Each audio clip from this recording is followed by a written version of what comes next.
Spektrum Channel pada malam hari ini menggeruduk Sanggar Seni di Samberjo Timur, Tembung, yang diketuai atau dipimpin oleh saudara Muhammad Frans. Assalamualaikum. Itu mari kita tanyakan, terinspirasi ataupun termotivasi apa saudara Frans sehingga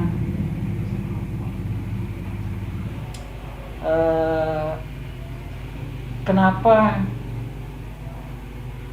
sepertinya berambisi sangat menjadikan perfilman di Medan, Deli Serdang ya, desa. Kenapa tidak? Dan setahu saya Sanggar Seni ini berdiri independen, tidak di bawah Parsi, tidak di bawah Parvi. Tolong mungkin bisa diceritakan. Pertama kali jadi sutradara itu 15 tahun. Yang menyutradarai anak-anak di kampung sendiri lah gitu, buat drama untuk 17-an. Nah dari situ saya di kampung itu kan nggak ada orang yang ngajari. Saya juga dulu tuh otodidak, ngeliat TV atau ya di sekolah lah paling. Di sekolah pun nggak serius sekali mempelajari panggung teater gitu.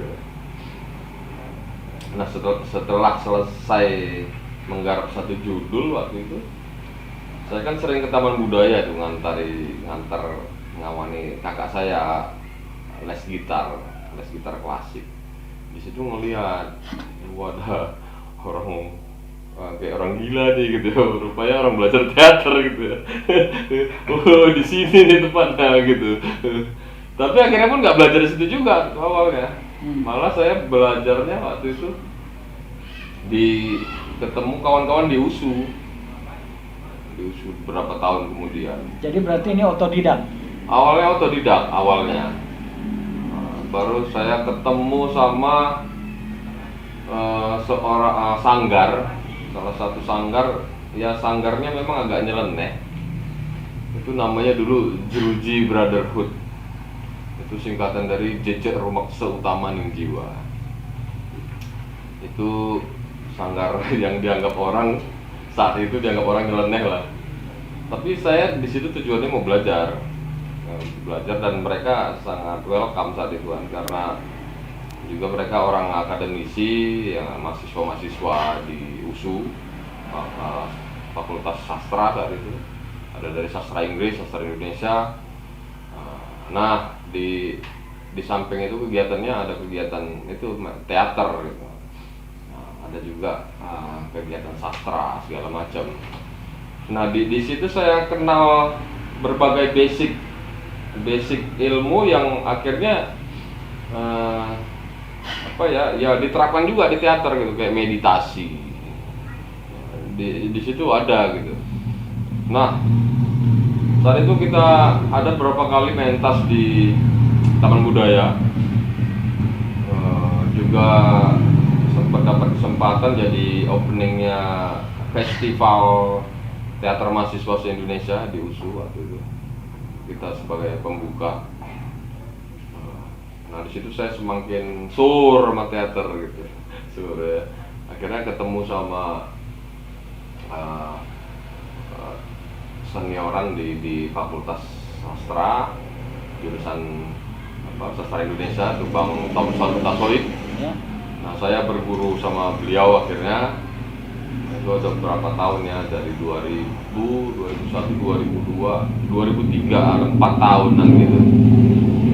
Saya berproses sama beliau dan mungkin dia cukup puas melihat apa yang saya kerjakan, dan saya dipilih jadi aktor yang membawakan naskah dia sampai kita dapat kesempatan mewakili Sumatera Utara untuk event nasional itu PPSS kelima itu di Sumatera Barat. Kita berangkatlah kita, saya aktornya 2 orang itu saat itu, saya dan Kak Aisyah Basar dari LKK Unimed. Nah, kami sendiri sama Bang Thompson itu namanya Padang Bulan Teater. Itu di sanggarnya di dekat Sumber Padang Bulan. Nah, akhirnya dari situ saya lebih sering ke Taman Budaya, latihan Taman Budaya. Ya ketemu lagi dengan Mas Matius Suarsono, belajar lagi sama dia dance theater. Nah, dengan Mas Matius Suarsono ini banyak kegiatan, lebih banyak lah kegiatan di luar provinsi, atur Sumatera Jawa untuk pementasan. Nah, saya di situ memainkan bagian teatrikalnya di dance theater itu. Nah, singkat cerita, yaitu sanggar saya bisa gabung apa berapa sanggar gitu. Coba saya tetap jadi home base saya di Padang Bulan Teater. Karya sendiri sudah ada? Karya sendiri saya pernah nulis nama Indonesia, itu Gerobak Indonesia, itu kita mentas keliling di tempat-tempat keramaian di Kota Medan. Itu cerita Gerobak Indonesia itu. Terus saya dipercaya sama Bang Thompson jadi Astrada, banyak menggarap pertunjukan berikutnya. Salah satunya Arus Bawah 100 meter itu sempat ditonton oleh Greenpeace dari Inggris, karena kita mentasnya waktu itu di sungai. Itu pertunjukan paling unik saya rasa. Persiapannya seminggu buat panggung di tengah sungai, itu Sungai Babura di Padang Bulan. Kita pasang panggung gitu ya, pakai bambu, siap. Jadi kita mentasnya itu di 100 meter panjangnya sungai itu. Ya orang ramai penduduk setempat dan nonton gitu di pinggir sungai gitu. Jadi selama pementasan itu sungai itu bersih gitu. Bersih sungai, gak ada yang buang sampah, nggak berani gitu ya. Ya targetnya situ juga, biar orang berkurang buang sampah sungai. Ya itu berhasil lah, sampai itu masuk ke banyak media, salah satunya Kompas ya. Kompas itu diliput oleh Kompas dan beberapa media lainnya. Nah, di 2004 saya ninggalin teater. Ya, kemarin masuk. Nah, saya ninggalkan teater gitu. Ke film. Enggak, belum ke film. Ah. Belum ke film. Saya ninggalin teater, saya nikah, buka bisnis studio musik. Studio musik, paling sekali-sekali ke Taman Budaya nonton pertunjukan terus sekali-sekali. Nah, saya waktu itu karena saat itu bisnis musik dan orang rumah saya saat itu musisi, ya saya selalu fokus. Apabila megang satu hal, fokus sampai jadi gitu. Ya udah, saya fokus dulu nih, karena di teater udah gitu. Termasuk juga kita pelaku revitalisasi Opera Bata di tahun 2002 itu. Ya udah puas lah di teater gitu. Akhirnya 2004 saya hijrah ke musik. Ya, tapi masih seputaran seni kan? Masih. Jadi dulu pun waktu remaja itu umur 15-an, 14 itu memang barengan itu antara musik sama teater, itu barengan, jalan sama. Karena saya aktif juga nulis lagu. Nah, sekarang berakhir lagi? Enggak, sekarang karena banyaknya hobi tadi, ya saya rasa saya cocoknya buka sanggar gitu.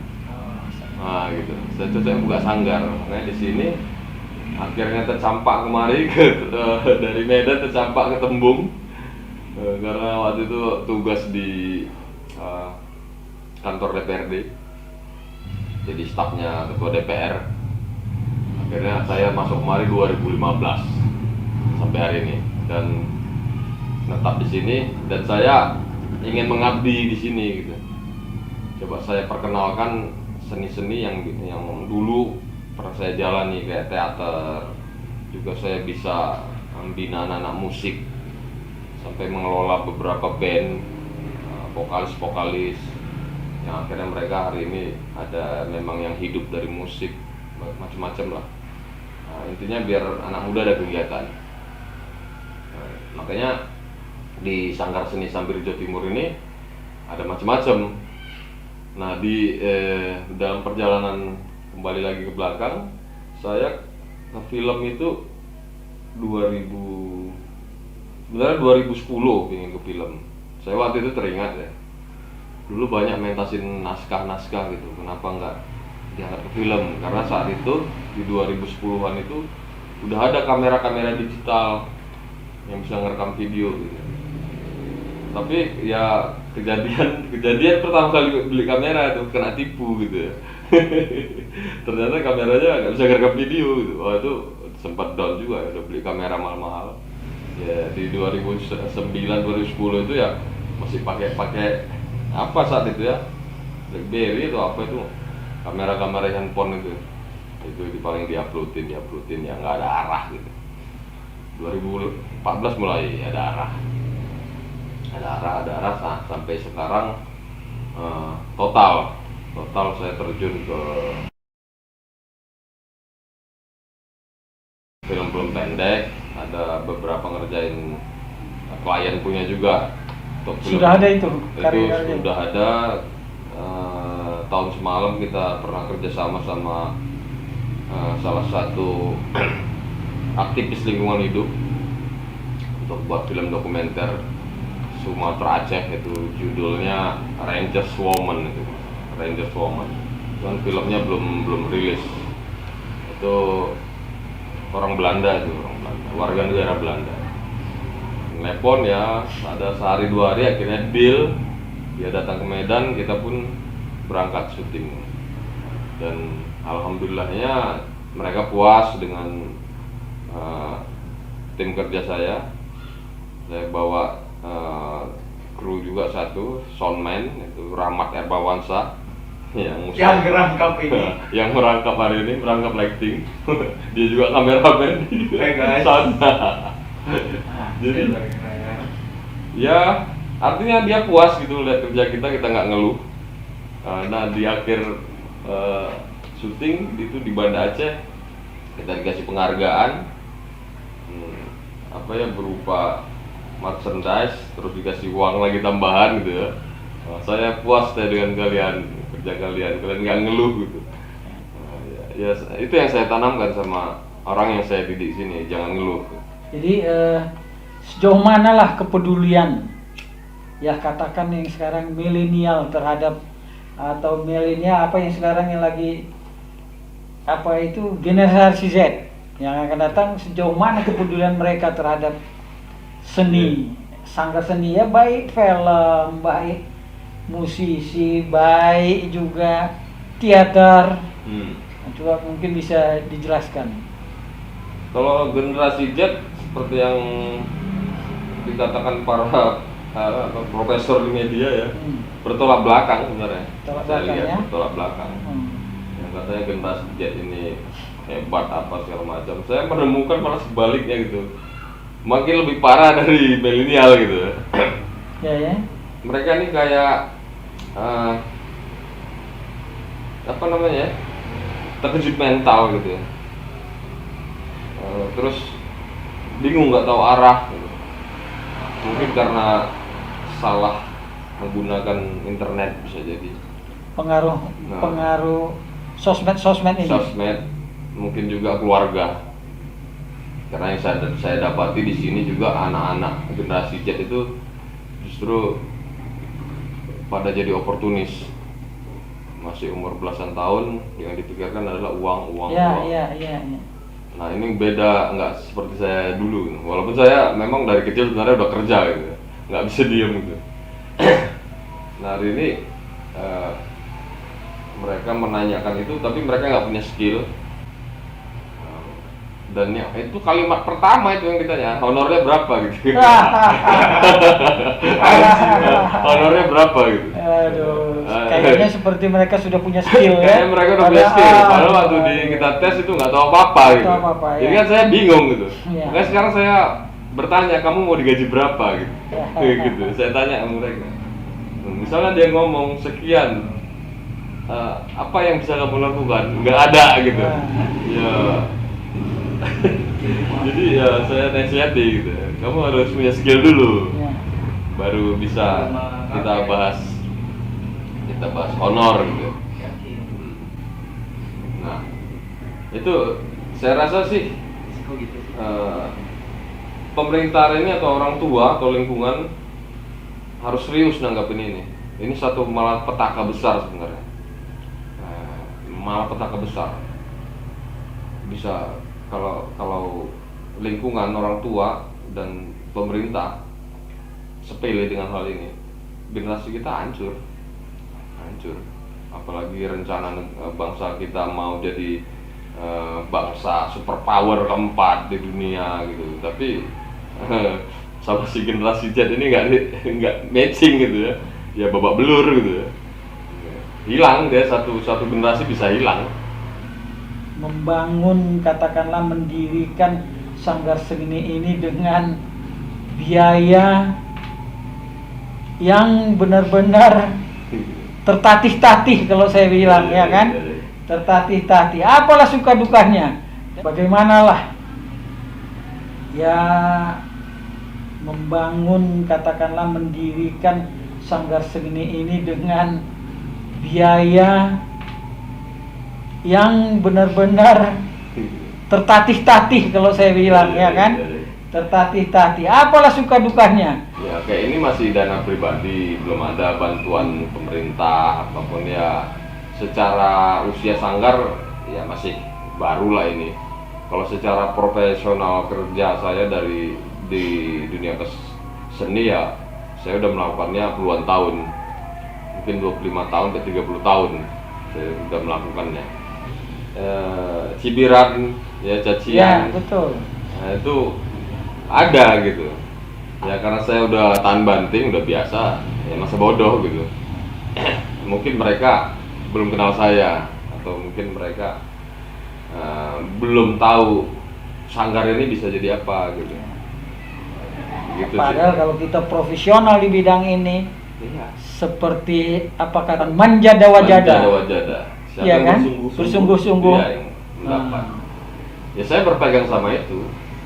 Manjada wajada, hakul yakin. Aku yakin, ya kan? Nah, itu saya berpegang sama itu. Jadi saya anggap aja cibiran itu ya cobaan gitu, cobaan. Ya, nikmati ya cobaan itu. Ya, betul. Bisa nikmati.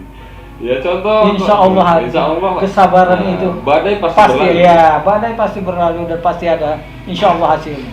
Dan bagaimana harapannya ke depan? Apa masih optimis? Sangat optimis. Saya justru kalau nggak ada tantangannya nggak menarik gitu. Justru ini tantangannya. Di sini saya mengabdi kembali, terjun langsung ke paling bawah dusun, ingin mencoba menata, karena yang saya paham itu seni adalah usaha menata hidup. Jadi kehidupan yang perlu ditata itu dari bawah, dari dusun. Sebenarnya kalau kita memang bekerja di bidang apapun harus punya jiwa seni. Harus. Kalau tidak punya jiwa seni, kaku dia. Enggak apa ya, enggak asik lah. Iya. Semua orang harus belajar seni. Yang kita lihat memang di masyarakat kita, seniman itu dibenci. Seniman dibenci, tapi karya-karyanya disukai gitu. Betul, dibenci karena dianggap tidak menghasilkan Iya. apa-apa ya, padahal Tapi karyanya disukai. Misalnya dia benci sama musik penyanyi tapi di mobil hidupin lagu gitu, denger radio. Dia benci sama aku kameramen, tapi dia pergi nonton film. Di TV, di rumah juga hidupin TV gitu ya. Walaupun berita kan pakai kameramen. Dia kemana kameramennya, dia mau nonton apa gitu. tapi mungkin di sini itu. Tapi kalau di Jakarta orang berlomba Ya. mau jadi Ya memang saya pola pikir saya kemajuan 20 tahun. Dan saya tepatnya di dusun gitu. ya. Ya, pasti ada tabrakan secara pola pikir. Tapi saya yakin satu hari mereka akan ngerti. Insya Allah. Karena dulu nenek moyang kita juga orang-orang seni. Makanya dikatakan ini yang Atlantis lah apalah gitu. Ya, film sendiri katanya berawal dari Medan. Bioskop pertama di Nusantara, belum ada Indonesia waktu itu di Medan tahun 1889. 3 tahun lebih cepat dari pemutaran film pertama di dunia. Di Medan udah ada bioskop tempat nonton film, coba bayangkan itu. Di dunia belum diputar film secara umum, tapi di Medan Sudah. orang udah pergi ke bioskop nonton film. Ada bioskopnya mewah. Itu nama bioskopnya The Orange, dibangun oleh orang Belanda ya, Belanda sama Jerman tuh. Ya itu kan hasil dari percayanya mereka terhadap Medan, Delhi ya, tanah Delhi. Bahwasanya di sini orangnya makmur, uangnya banyak, investasi buat gitu. Tentunya kan pakai persetujuan sultan-sultan juga di sini, gimana itu dibangunlah, ya sukses gitu. Akhirnya itu menularkan bioskop-bioskop yang lain muncul di Medan ini. Nusantara, Di ya. Medan ini zaman saya kecil satu jalan protokol atau jalan-jalan hampir ada 2 atau 3 bioskop. Mungkin Om bisa ingat Jalan Sekambing aja udah berapa? Jalan Gatot Subroto lah kita bilang. Dari mulai Golden itu, Golden, Juwita. Nah, depannya Juwita ada bioskop tuh lagi dulu. Oh ya. Ya kan, di pinggir jalan aja kan ya, Sekambing, Kampung Lalang. Banyak Sutomo dan sebagainya banyak. Nah, lain lagi tuh di Jalan Sutomo ada lagi bioskop berapa. Jadi memang di tahun 90-an 70-an itu aja 80-an Dengan namanya PHR dulu kalau nggak salah. ya dulu PHR, Panggung Hiburan Rakyat. Panggung Hiburan Rakyat. Nah, sampai kampung saya aja, di kampung emak saya itu di Pagurawan itu ada bioskop. Bioskop ada film-film India itu. Jadi luar biasa sekali kalau diingat itu.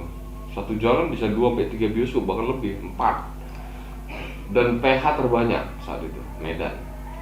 Hampir 80 ya. PH. Itu luar biasa. Nah, di 90-an itu habis. Karena ada monopoli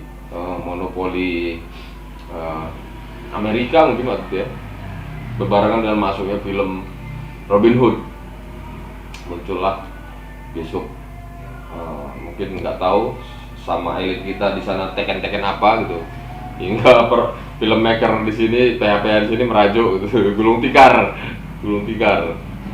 gitu ya.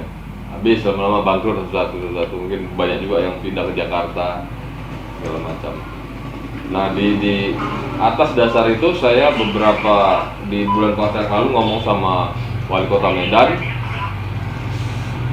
saya ceritakan soal itu. Saya ceritakan. Siapa pada waktu itu wali kotanya ini? Pak Yang baru Bobby? ini, Bobby. Baru-baru ini bulan puasa kemarin diundang. Kita forum filmmaker Sumut diundang untuk buka puasa bersama. Di situ saya ngomong sama wali kota soal sejarah itu. Nah dia ngomong, wah saya baru tahu ini bang, katanya. Kaget dia. Ya saya sampaikan kalau Pemko mau ambil ini sebagai salah satu program ya buat bangga kota ini, ambil pak, ambil, karena kita termasuk pionir gitu di dunia. Next nanti bisa diadakan festival film dunia di sini untuk mengenang bioskop itu mungkin atau apa gitu, itu bisa kan gitu ya kalau mau. Iya. Dari sejak berdirinya Sanggar Seni ini, apa sajalah program yang sudah dikerjakan? Ada beberapa program unggulan yang kita sudah jalankan, kayak produksi film, juga pelatihan untuk filmmaker, kameramen, lighting, terus soundman, editor. Kita ada kelasnya, kita ajari anak-anak sini untuk mengenal teknologi film ini agar mereka bisa paham dan bisa produksi nantinya. Ada program tambahan pembinaan vokal solo, nyanyi. Karena saya teringat saya dulu di tahun 2004 ke 2010 itu pernah lumayan sukses di kancah Industri musik. musik. Saya pernah sukses itu, ya saya ingin mengulanginya di sini gitu. Jadi yang bisa nanti gabung kemari, kita adakan audisi vokal. Nanti akan kita pilah-pilah mana yang ke pop, mana yang ke Di Sanggar Seni ini juga. Iya, di sini juga kegiatannya. Nah, vokalis itu nantinya kita buatin single, kita buatin video klip, kita promosiin standarnya lah gitu, sampai mereka bisa dikenal masyarakat. Terutama yang saya akomodir itu anak-anak muda sekitar sini. Dengan kekuatan komitmen tadi, yakin nggak Frans itu berhasil? Insya Allah doa saya berhasil. Dengan pengalaman yang sudah Ya. hampir 30 tahun, saya yakin berhasil. Insya Allah berhasil. Insya Allah ya. Dengan kemauan dan semangat, Iya. yakin.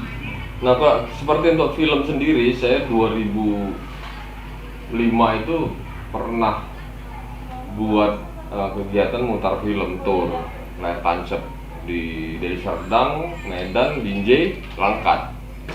Dari situ saya punya data, ada beberapa tempat yang memang penontonnya itu luar biasa. Jadi ya, terutama market kita kan ke situ nih, film-film desa ini. Desa ya. Diputar di situ. Kita nggak usah mulu-mulu lah ke SS1 atau apa segala macam. Kita main layar tancap aja, karena di sini juga di Serdang lapangan besar-besar, terutama Persusetuan.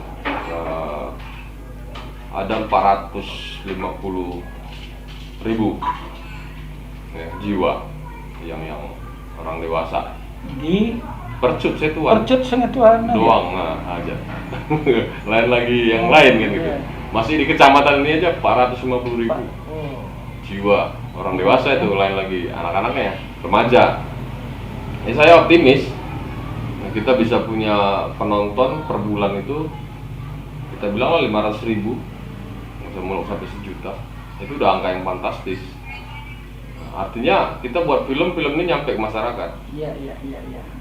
Harapan saya masyarakat desa nggak usah grogi, nggak usah nervous kalau harus kenal dengan dunia film atau industri musik, industri film. Karena semua juga yang di Jakarta itu juga berasal dari desa. Iya. Mereka dari desa juga, Dari kampung dusun, ke kampung. dari kampung. Ya, karena mereka serius, komitmen. Jadi kuncinya adalah komitmen untuk komitmen. keberhasilan itu. Apapun itu, kalau nggak serius nggak jadi. Jadi Harus serius, fokus. Jadi jangan minder, jangan takut. Kita bisa menambah nilai ekonomis bagi masyarakat desa. Karena juga teknologi internet itu sulit untuk dilawan. Ya, mereka juga bisa mengakses melalui handphone. Ya kan? Kenapa enggak ya kita mengcover itu dengan film? Misalnya budaya negatif internet yang didapatkan remaja hari ini, gimana mengcovernya? Itu kan nggak gampang. Nah, setidaknya kita dengan film ini kita bisa buat film motivasi atau yang mengarahkan generasi kita agar tidak terkontaminasi internet negatif melalui campaign-campaign melalui film pendek. Itu juga Yang penuh edukasi. iya, gitu kira-kira. Demikianlah bincang-bincang kita dengan Sanggar Seni Sambirejo Timur. Semoga bermanfaat bagi yang menonton YouTube kami nanti.